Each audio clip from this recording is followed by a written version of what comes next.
listening to Inclusive AF with Jackye Clayton and Katee Van Horn. Ready? All right, Jackye, part 2. Here we go. Question. As I was saying before, I was so gently paused, as only Katee can do. So a couple years ago, I had started looking at the revisionist stories for American history. And there's a queer history of the United States, a disability history of the United States. All of these things are fascinating to me because they're all happening at the same time. When you learn history, they make it seem so linear, and then this happened and this happened, when a lot of times all of this was going on at the same time, but because it wasn't, anyway. Is there any books that you know that can talk to the trans experience, or for people who are interested? Because when my child came out, it was so hard. I know I'm working on my own book for parents because there are things that should come from a parent and not necessarily a person. Like, there's a piece that people want to say, but it's what I experienced. This is my truth of what experience as a parent, which may be, and I'm sure, it'll be fun when I show Clay that book. Probably not so much, but is there something that for parents to look, or others that are interested in that community as well as the Two-Spirit community, that you recommend? Oh yeah. I mean, there's really a plethora of books now. There are some really great books that were, one especially that was written by a parent of a trans child. And that parent is now, I believe, sits on the board of HRC, which is the Human Rights Campaign. And I remember the kiddo's name, Penelope. I can't remember mom's name though. So I'm going into my account details on my Audible, because then I can Perfect. I can show you I can tell you what some of those books are. But I just recently got this book in the mail, which would be a good thing for folks to buy if they want a quick, easy read. It's like, this one is You're in the Wrong Bathroom, and 20 other myths and misconceptions about transgender and gender nonconforming people. That's a good one. I haven't read it yet, but I'm certain it'll be like, oh yeah, that makes sense. Thank you very much. There is a Queer and Transgender Resilience Workbook, Skills for Navigating Sexual Orientation and Gender Expression. So that's a good one if you yourself are someone who is transgender or someone who is LGBTQIA2S+. Great book there. Trans Bodies, Trans Selves, a resource for the transgender community. There's a book written for the transgender teen. There is Room for You, Tales from a Transgender Defender's Heart. So this is someone who has been out and trans for a very long time. There's a couple of really great books by a woman, Helen Boyd. She's Not the Man I Married, My Life with a Transgender Husband. That's actually a really phenomenal book, especially for folks who are married to folks who come out as trans once they're already married, or maybe down, 5-7 years down the road within a marriage.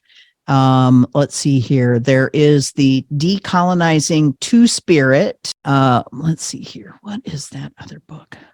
Eli, I want a list of these so we can put it in our show notes Okay. for folks. I know folks are, I'm sure, listening and furiously scribbling as I see Jackye doing right now. So Katie knows I'm going to miss one. That's the truth, too. Oh, for sure. She That's why I'm knows. like, we want to make sure we get all of them, capture all of them. So if you can send Absolutely. I have a whole resource that I can send you, because there is a number of really great documentaries that people can watch. And again, if you're somebody who loves to watch documentaries, watch a documentary. If you're somebody who wants to do an audiobook, like This Time for Me by Alexandria Billings, who is an actress and who has been on Roseanne, has played a recurring role on Roseanne. She is incredibly phenomenal and hilarious at the same time. Somebody who's gender diverse and amazing is Billy Porter. His book Unprotected. Ooh, had me crying. Reclaiming Two Spirit is a really great book that I have recommended to other Two Spirit folks. As a matter of fact, I just had someone I recommended it to about a month ago, and they just responded back to me and were like, "Oh my God, you literally saved my life by referring me to read that book." Let's see here. Where is that one? I'm gonna find it. Think of The Bold World by Jodi Patterson. That she is a Black woman, large family, very religious background. When her son Penelope, and again, I always love telling this story because Jodi asked Penelope, "Do you want to change your name?" And Penelope said, "Why? I'm named after one of my favorite people, my grandma." And so he kept the name. And I'm just like, that's beautiful. Like, so beautiful to be able to have that. Like, again, I think about, had I not had my culture and tradition stripped from me, I may go by all pronouns: he, him, she, her, they, them. Today I go by he, him, they, them. So I'm okay if you he, him me. As a matter of fact, that honors me the most. Just being honest. They, them is acceptable and also warms my heart. She, her, or ma'am me, and especially if I'd known you for a while. Right. I'm not going to be very happy. But yeah, there's just a plethora of beautiful things that are out there. There's a couple of other links that I'll send you to, shorter kind of mini documentaries that have been done. There was one done last year because of all of the anti-trans legislation that had been coming about. I don't know if you've ever heard of Kai Shapley. Mm-mm. So Kai is this beautiful young trans girl, came out at a very young age to mom, who was very right-wing, conservative, evangelical, religious base. Like, their story is truly one of the most beautiful stories, because mom said, "I literally need to do this to save my child's life." Mm-hmm. And left the religion. They just recently left Texas. I want to say within the past year and a half, they packed up and literally left Texas because of all of the anti-trans legislation that was happening. And there were folks who were vilifying her daughter for speaking to the city council in their area in Texas where they were. They were sending, like, she literally had to put her daughter in a timeout on all social media because of all of the hate messages that were coming through. Like, adults sending these horrible messages to her daughter, which I'll just never understand that. I'll just never understand that. But it's happening. And not only is it happening, but it's happening in schools. And they make it okay, like, because they're not doing anything about it. And that's the frustrating. It's bigger than saying frustrating. Frustrating is not the word. I can't find the adequate word, but it's terrible. And we started looking at, of course, we know about like the fundamental, Christianity, but just the toxic piece. Like, it might not be one of those charismatic mega churches, just the way that things have progressed as we move forward. And the thought of a child who was raised there being terrified to even say it, like, we have to have these resources. And that's what's so important about the work that you do, the work that Katie does, the work that I do. We want people to recognize that these are people.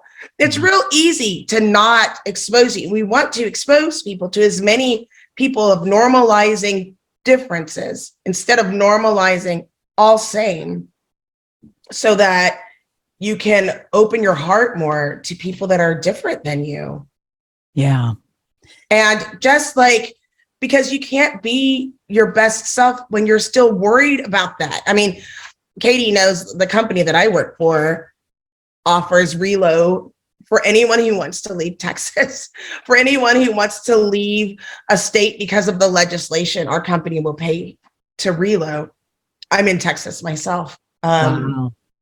And because, or support care, and it because of what you're saying. But we also, I'm in a position where it's like I can stay and fight, but if I had to leave, I absolutely would.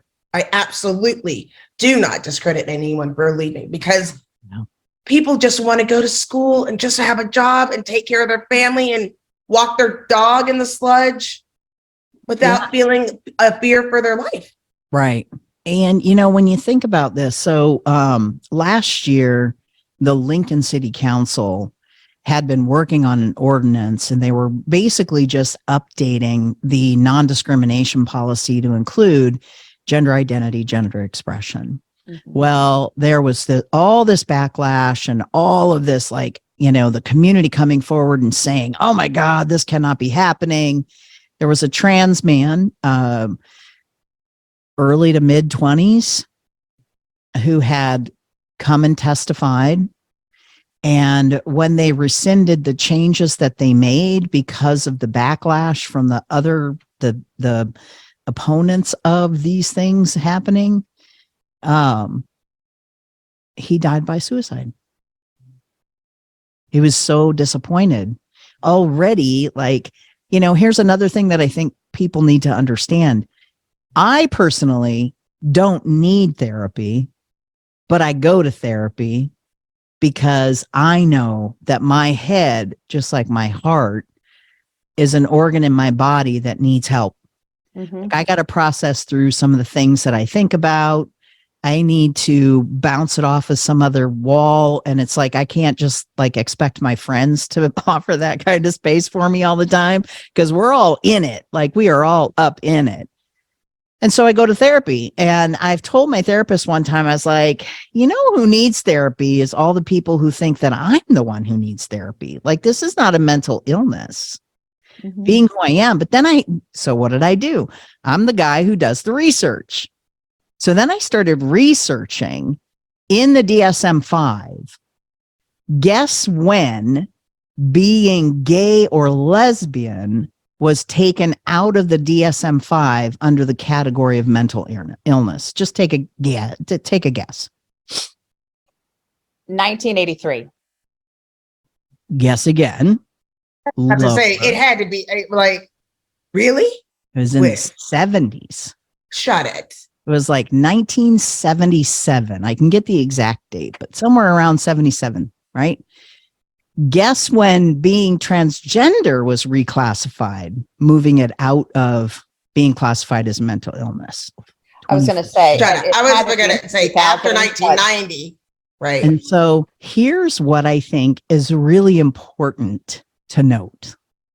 When I came out to my parents as being something other than the girl that they thought I was, when I was around 6 or 7, like 1970 something, my parents literally could have committed me.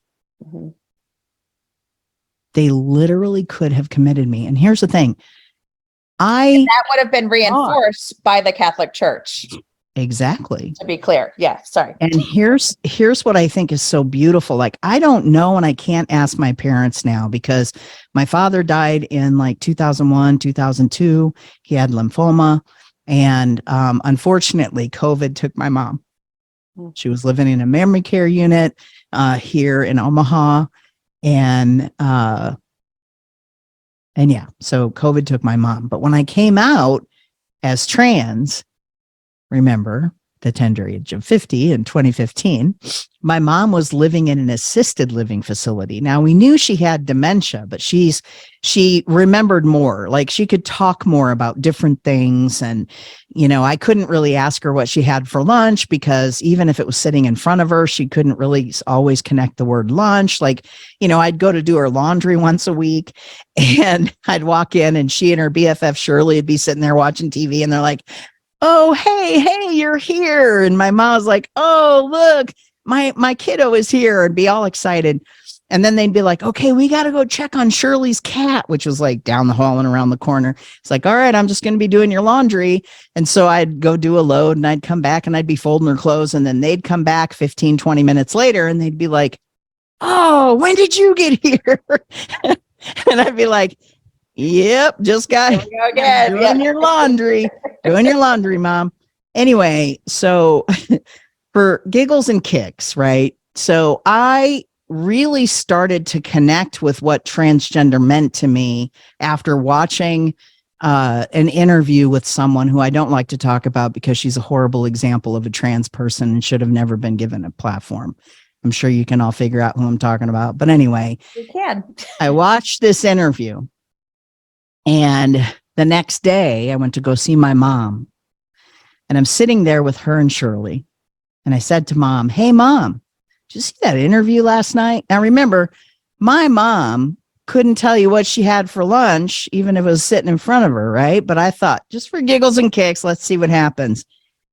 Now, in that interview, that person instructed Diane Sawyer that it was okay to use a dead name, which is a name that the person is assigned at birth, and also use male pronouns. Well, this threw the trans community up in arms because they were mad at Diane Sawyer. They're like, why is she doing this? And it was like, had you watched the interview from the beginning, you would have known that this particular trans person who is so disconnected with the community, actually, like this person, if they were being smart and understanding the impact that this would have on the entire community, they would have waited to do the interview, but they didn't. No, they would not have, And because they did not care at all. It was I know they always wouldn't have. self-serving But platform. what I'm That's all. saying, Sorry. though, is if they understood the impact, they would have waited. I know they wouldn't because of who they are. But anyway, Would have hoped. the next Yeah. day, I'm talking to Mom. I'm like, did you watch that interview last night? Kid you not, like, I was stunned. She goes, oh my gosh, yes. My favorite part was when she pulled her ponytail holder out of her hair and it fell down on her shoulders. Oh, she is so beautiful. And I'm just like, what? Getting the pronouns right even. And then she gets all serious and she leans in and she says, well, what did you think? And I said, of what? The interview? And she goes, no, of your growing up. Like all of a sudden, Lucid Mom is in the house, which, by the way, this is Mom back here. Oh, yay. That's Mom. Lucid Mom in the house. And I said to her, I go, well, Mom, if I'm being honest, I believe that I am a boy born in a girl's body. And she says, oh, I know it ever since you were this big. And she motions to the floor at about like a 6-year-old's height. You told me you were a boy. And in that moment, like, talk about the biggest gift. Like all of these things that I thought were made up, memories, bam, they became reality. And I don't think my mom ever would have been able to understand the gift she gave me, even as she was losing pieces of herself. And I said to her, I go, wow. I'm like, well, Mom, why didn't you tell me? And she's like, she goes, you know what? I'm going to call you Charlie. And I'm like, well, I haven't picked a name yet. I'll be sure to let you know. Not sure if it's going to be Charlie. I don't think it's going to be Charlie, Mom. but here's the thing, though. You also, because again, I told you, I researched this stuff. Ultrasound technology was not made widely used in the US until the late 70s, early 80s. So when I was born, like all 4 of my mother's children, she would not have been able to know until the baby came out what she had. And even then, you know, when I came out and the doctor smacked my hind end and made the declaration, what they didn't know is that I wasn't crying because he spanked me. I was crying because Dr. Doolittle got it wrong. And I'm not kidding you when I say Dr. Doolittle. That's the doctor. Your doctor was Dr. Doolittle. Yeah. So I say, I am not an animal. Right. But here's the other thing that I think is truly extraordinary. My mother continued to lose her mental faculties. But not once after that, when I came out and I told her what my name was, even when she couldn't remember that I was her own kid, she's always, until the day she died, saw me as a man. That is I absolutely mean, amazing. when I have people with their full mental faculties can't get it, I always share that story with them, because it's like, how did she get it? How is it that she would get it? She would see me coming down the hallway and she would tell everyone in the room, my son is here. My son is here. I could hear her screaming it to these people in their little area where they ate dinner and lunch. And there was one night we were watching, she loved watching award shows and music shows. Like, one of the reasons why I love music is because we used to watch the Grammys and all these shows ever since we were little. And I'm sitting there watching the Grammys with my mom, and she looks over at me and she says, I think you should spend the night. It's kind of like this wink, wink type thing. And I'm like, if I'm spending the night, I'm sleeping in this chair. And she says, well, why would you do that? And I'm like, because I'm your kid. And she's like, I don't have any of those. And I'm like, who do you think I am? And she points to a picture on her dresser of her and my dad when they were like really young. Like, my dad was 20, she might have been 18. And she says, you're that guy. Hey podcast listeners, my name is Paul O'Connor and I'm the host of the Rust Belt Rundown, a show that highlights valuable insights from manufacturing executives and business leaders in Northeast Ohio and beyond. We convene these leaders for candid discussions about business, regional happenings, industry trends, entrepreneurship, and more. With a wide range of guests and topics, there is something for everyone. Listen to Rust Belt Rundown for free on Spotify, Apple, or your favorite podcast app. And I said, adorable. I said, well, I'm not that guy, but I come from you and that guy. And then all of a sudden it clicked. She's like, oh, yeah, you're sleeping in the chair. That's awesome. Is funny. So was yeah. your mom two-spirited as well? No, my mother was Native, but not Two-Spirit. Because again, within our well, actually, now that I say that, in the way that my tribe sees it, there was one point. So I had this friend of mine who was very handsome, right? She was a very handsome woman and always dressed like nice tailored suits, like the whole nine. And my mom, one day, I bring this friend over and my mom says to me, I'm not gay, but if I ever was, I'd date someone like that person. And I was like, okay, who knows? Maybe at another point in time in my mom's life, she might have been bisexual. I don't know. Yeah. She might have been Two-Spirit. Who knows? I'm more thinking of just the knowledge and the awareness that she had, even in in a diminished capacity, as you're saying, like that she still was very aware of those pieces. Yeah, and I'll tell you one thing. So my mother, she may not have been Two-Spirit in that sense, but she was indigenous, spiritually speaking, because from a very young age, she always told us that no matter what, we deserved to be respected for who we are fully. Mm-hmm. She never told us to hide who we were as Native American. Now, granted, there were a lot of things that I know I experienced in grade school because I was very openly Native American. And also, even if I wasn't openly Native American, like I know I don't look it now, but put me out in the sun for the summer and I'm a good 5-6 shades darker by the end of the summer.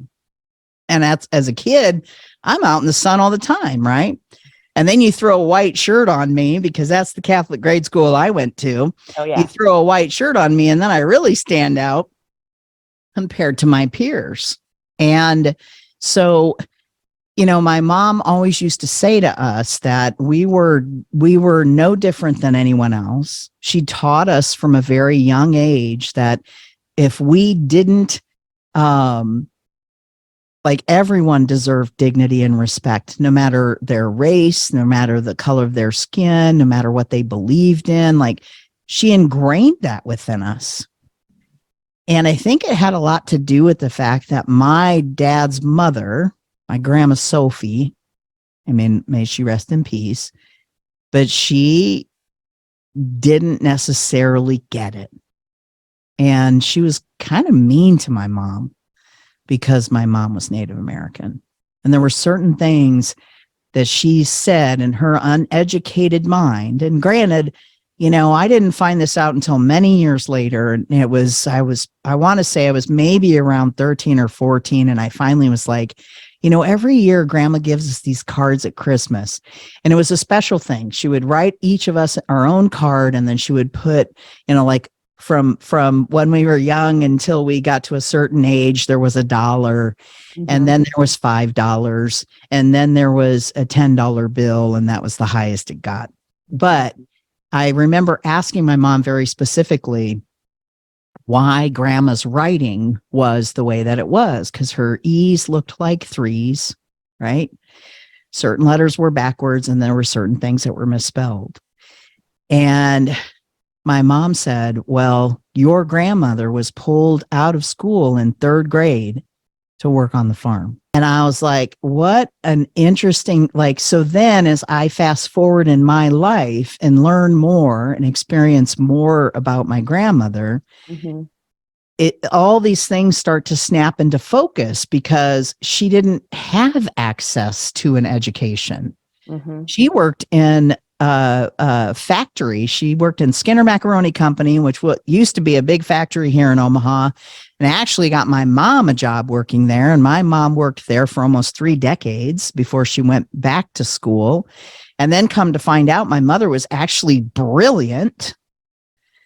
She went back to school at Tech College and got a degree as a surgical technician, of all things. And a surgical technician has to know everything a doctor knows. And so like the education is pretty hard. And here my mom aced all of her classes. And I said to her, I said, Mom, if I ever hear you call yourself stupid again, I'm going to remind you. But it was ingrained, right? And it's like the same thing with my grandma Sophie. Like when I came out as being a member of this initialism, right, to my parents, and they were like, oh, got to keep this under wraps. And I said no. And I told my grandma, and my grandma said, I don't even understand what that is. And we just don't need to talk about it. So thanks for sharing. Now here, fast forward all these years later, and her daughter, her oldest daughter, who is my dad's sister, when I came out as trans, I forgot that Aunt Betty was on my Facebook page, right? She had been on my page as a friend for a very long time. And as a matter of fact, my Aunt Betty and I shared a birthday. We were both born on June 25th, only, decades apart. She always used to claim that I stole her birthday. At one point, I told her she could have it back. She's like, nope, no give backs. You got to keep it. I've been 27 all these years. Anyway, I come out as trans. I do my big public, announcement on Facebook. I even did a little video that you can go find on my page. I also did a video that talks a little bit about my relationship with my aunt. But anyway, I come out as trans, and my aunt shows up in my DMs. She says, hey, Eli, it's your aunt here. I'm like, yeah. She goes, I saw your announcement, and I lived in Vegas for many years. And I said, yeah, I know. And she said, and I knew many trans people, transgender people is what she said. And I just want you to know that I honor you and I love you. She was 80. She said, wow, you look just like your dad. You Wow. so much of your dad. And I miss him so much. So just know that I love you, and I'm in your corner, and I don't care what anybody else says. You are a good person. And till the day she died, she unfortunately died this past year. She did. She would send me messages, and she would keep up on things that I was doing and thank me for things that I wrote, and just, really just made such a huge difference to me. So it's like, generationally speaking, is it something where people don't quite understand? I don't think so. I don't think it's I don't think so. I don't think so either. I think very similar story. My mother-in-law, my grandmother-in-law, when there was when me and my husband got together, she came up to me and she was like, did they give you a hard time? And I said, yeah, it's been pretty hard. And it's like, oh yeah, those Claytons, they gave me a hard time too. Even though she was just a white woman, they're like, yeah, those Claytons. And I'm like, right. But I think that we don't give people enough credit for their capacity, and the lawmakers don't give people enough capacity, that they take rights away based on their limitedness. It is, and it's so, and that's why the history is so important. I remember as you're talking, and I remember, there's a Stonewall documentary. There's a Stonewall documentary when they're talking about rights, and they were in the middle of like Central Park and the trans community, and people were booing on the stage. I was horrified when you were like, look, this whole change wouldn't have happened if it wasn't for a member of the trans community. The whole thing. Mm-hmm. And yet, that was a lesson that it took me, unfortunately, too long in my career to figure out. Like, you have to continue going, because if you leave it up to someone else, they'll go as far as they go, and then they're done. Now that my rights have been met. And so that's why there has to be champions for everyone, and someone who can be there to speak for those that might feel alone in that moment. It's just I don't know if you've seen it. It's just the saddest part of the whole documentary. Yeah. I mean, so right after I came out as trans, because there was still this debate around Stonewall and who threw the first brick, and who was really there, and blah, blah, blah, blah, blah. And I would say to people, like, you have to watch this documentary on Marsha P. Johnson. Yes. And Sylvia Rivera. And then at one point, this video surfaced of Sylvia Rivera at a Pride event. Yes, that's the one. Patiently waiting to get up on stage, and then was booed. That's the one. And fast forward to an Obama luncheon of LGBTQ plus folks, and there was a Latinx woman, trans woman, who stood up and shouted at this lunch, what are you doing for Black, brown, and indigenous people who are incarcerated, who are also transgender? And people in the room booed her. Mm-hmm. And I said, look at that. Look at how much has not changed, because you all don't understand the impacts on people who are multi-marginalized. And why is it this way? Because look, when I came out as trans in 2015, in expedited time, I was on a written warning at my work, and they were trying to push me out the door as the angry trans man, right? And they were saying, just the things that happened to me, I don't wish upon my worst enemy, and that ought to tell you something. Now, I don't have a whole lot of enemies, but at least not that I know. But the ones that I do know, I wouldn't wish this on them, right? Well, in that time when all of that was happening, I had applied to so many different jobs, because I was like, people were saying stuff to me like, well, if it's that hard, why don't you just leave? So then I even tried that, right? I applied to 50 different places in 1 year. Guess how many callbacks, or how many interviews I got? How many job offers I got? Great careers are forged out of great relationships. Your success, whatever your field, relies and thrives on the support and insights of others. I'm Andy Lapata, an author and speaker on the power of professional relationships. In the Connected Leadership podcast, I have the privilege of interviewing people from around the world to understand the relationships that have made a difference on their journey and how their insights can help you. From Nobel Prize winners to Olympians, from NASA astronauts to peace campaigners, my guests have shared some captivating moments from their lives and careers. Combined with experts from leading universities, cutting-edge authors and giants of business, the Connected Leadership podcast aims to inspire, educate and entertain. That's where the goose egg comes from. Not one out of those three. But what are the odds? And guess what, though? So I'm out and I've done all my name change and everything. Like I said, I was expedited, right? So by January of 2016, all of my identity documents had my new name, had my gender marker as male. Everything had been changed. But going and applying to new jobs, I had to call all of my previous employers that anybody would have contacted to verify, just to verify employment.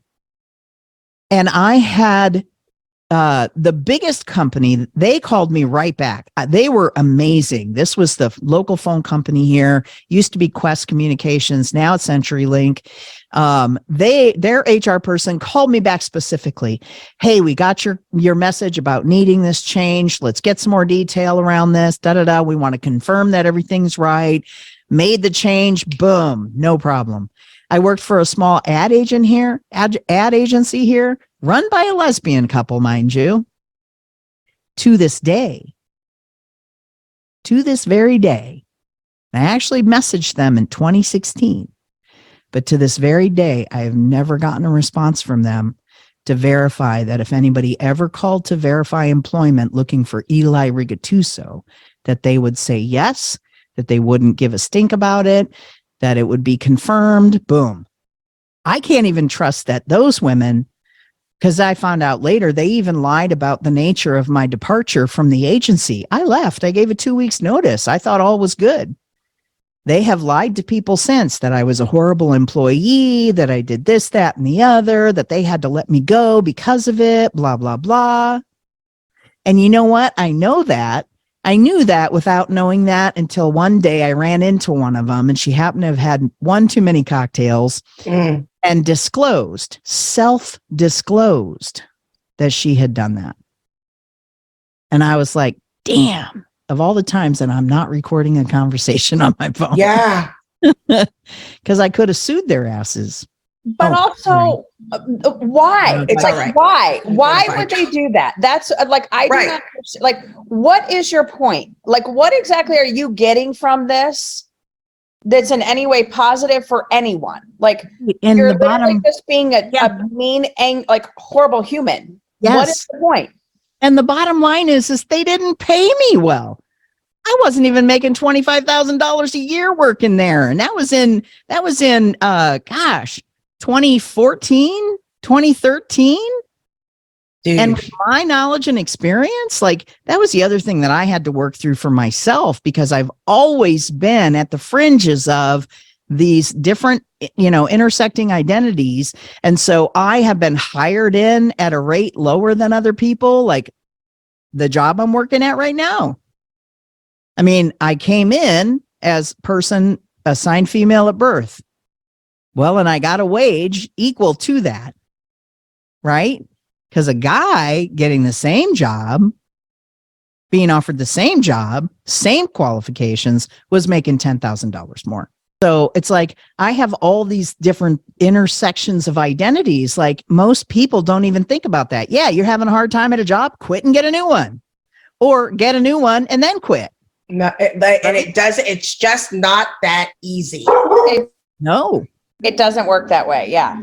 Nope. It doesn't work that way. And, granted, if it does, great. It doesn't. So you have to look at all these various plans. And that's why it's so important. Like,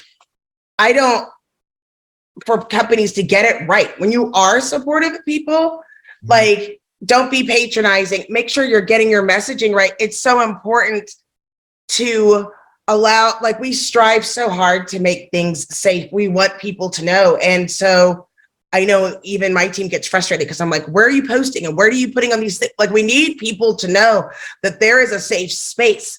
And, the stories where it's like people need to know where they can go. Like, it's almost like you need an underground railroad that is like just says these places are safe, or these places will take care of you, or these people have the capacity to do so, because there are a lot of people that say that they will. Yeah. And there's a lot of people that, change their freaking logo on, in June. That doesn't mean that they're ready and willing to treat people equitably. Yeah. And here's the other thing that I think people need to really understand. It's one thing to provide the training to elevate knowledge and awareness about your staff, but it's the other thing that when the brass, when we hit the road and people are coming to you and saying, this is happening, that you believe them and that you do something about it. Like, I've had young people come to me and say, hey, like, I work at this company and they've done all this training, but they're still doing XYZ. And I will be like, well, of course they are. Because they'll tell me, well, we've done that training already. We don't need to do it. Yeah, you need to do it and redo it and do it over again. Well, and you have to hold people accountable. I don't Yes. believe in doing training, and you just have to hold people accountable.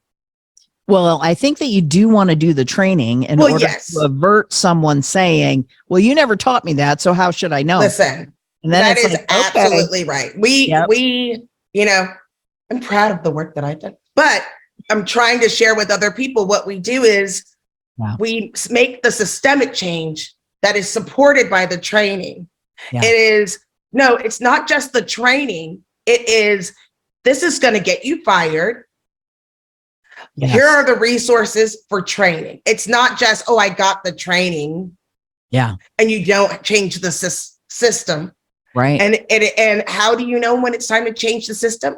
If it's the same system that you've seen your whole life that everybody does, it's broken. Yep. You don't even, and here's my fee, right? I just gave them, I need $1,000 for everyone who heard that, because that's like the whole consulting fee. Oh, right? geez, I'll tell you what, anybody who's watching this owes me a whole bunch of money for the knowledge that what's your Venmo, Eli? Give him your Venmo. I will send my Venmo. Actually, it's Eli. It's at Eli Rigatuso. See? Done. I'm on Cash or Venmo, Cash App. That's right. Both of you. I need you to settle down.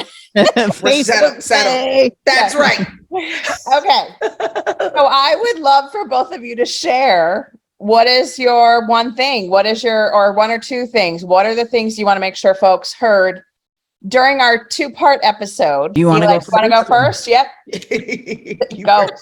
All right, if Jackye wants to go first. No. You go right ahead.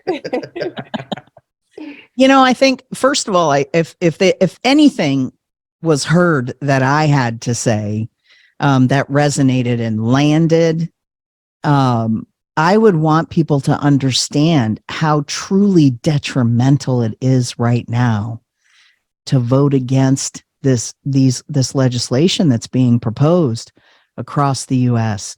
To contact your local legislatures and contact every single senator. Honestly, if you draft a quick 2-3 line statement, you can just email each one of them individually and say, look, I'm not your constituent, but I live in this state and this is wrong and you need to oppose it, period. I know that within Nebraska, you can actually go to the website, you click on the bill that you want to write a statement for, you click submit, you fill out this quick little form and click send, and you have to make sure that you click that you want it to be part of the record. And then that will go towards the counts that they take to go towards the record. So I want people to understand that it is detrimental to transgender, non-binary, and gender diverse two-spirit folks' lives that you become aware. The other thing that I hope that people got out of this is that you want to invite me to come do training at your place or to do a 1-hour talk, because I can do that with my eyes closed, but I will have them open while I'm talking because it would just look creepy if I didn't. That I'd be more than happy. Just go to Speaking of Happy, or you can email me, eli.rigatuso@gmail.com, and I will send all my contact information. But I love doing this kind of training because here's the thing. If I want you to create open and affirming spaces for people like me, I need to create an open and affirming space for you to step into. So I'll be modeling that for you. I'm not here to make fun of anyone. I'm not here to tear anyone down in order to try to build them up around what I want them to know. I am just here to show you that it is truly possible for all of us to be seen, heard, honored, and affirmed. Awesome. Thank you. Jackye. I love the fact of getting this training. I think it's really, really important to be able to do that. I know that it was mentioned briefly, but utilizing the human rights campaign in HRC, of looking at the things that they have there, because they have a lot about advancing pro-equality policy and litigation. That's really important to educate yourself with. And as we look, understanding that when we talk about being equitable, don't guess, talk to the people. And Eli just shared the ACLU National does too. Mm-hmm. I'm biased about HRC because why I'm on the text list and they'd be like, do you want this cup? And I'm like, oh, that's a cute cup. And then they're like, do you want this shirt? I'll be like, oh, that's a cute shirt. I looked ridiculous. I just went on vacation and that was just the pile that was clean. It was like, I looked like I worked for HRC this weekend because that was on the pile. But I just think that it's important. Just do your research. Don't guess. Make sure you're going to the source and educate yourself. Yeah. That's what I'm going to say. Those 33 things. What about you, Katie? Okay. So I'm going to mention two things. I actually took notes because I wanted to make sure I didn't forget. The first one is, what we have talked about today in these two episodes that we recorded today, the piece that comes to mind is when we talk about some of this legislation, when we talk about this work to oppose different groups who are marginalized, the key that I always see is that there's this dehumanizing of people, those whatevers, that group. And I think the more we can humanize, and, Eli, you mentioned the storytelling, like how critical that actually is, because I think once you start telling the stories, then people start to add it up. And I think that, talking about children and education of children around, sexual orientation and identity, like there's so much lacking there in schools, and we know the parents aren't doing it, and they're reaching out to folks like you, reaching out to other friends of ours, and having some of these resources that weren't there before, whether it's HRC or, your local, like I have a local group in Phoenix, one community that does amazing work, and having those resources is so critical to help parents, help adults. You're mentioning, transitioning at the age that you did, like that took a lot of courage, but it also the build up to that for the 47 years to then make that decision, like, wow, like that is a huge change in who you've presented to, your family, your friends, all these things, and how that must have impacted you. And then that was only one. I know it sounded like 17. The second one is if anyone can listen to the story that you just shared and the different pieces of who you are and not understand why gender affirming care, this legislation that's trying to get passed, that's just destroying lives, and the life and death impact of these different pieces, you aren't listening. And that's all I'll say on the matter. Eli, you have been an amazing guest. Thank you so very, very much for joining us today. Thank you so much for having me here. And as you notice, I started to get darker because the sun is setting. Yes. Yeah. I am. And I forgot to turn my ring light on. So Yeah. now we that have time of mood year. lighting. Yeah. It's the That mood time of lighting. year. Yes. But I'm really grateful. I'm grateful that I got connected to you all and that you had me on your show. And honestly, I mean, I know a plethora of other folks who are doing this type of training around, folks who are like me. And if I'm not your cup of tea, find someone who is. I'm fine. Let's spread the knowledge and the wealth. Let's make sure that we're all being compensated for the valuable things that we bring to the table and that we can all thrive and live lives that we love. Like that's the key. So I'm honored and grateful that you all invited me to be on your show and just thank you so much. Thank you. Thank you. This is Katee Van Horn. This is Jackye Clayton. Bye. Bye.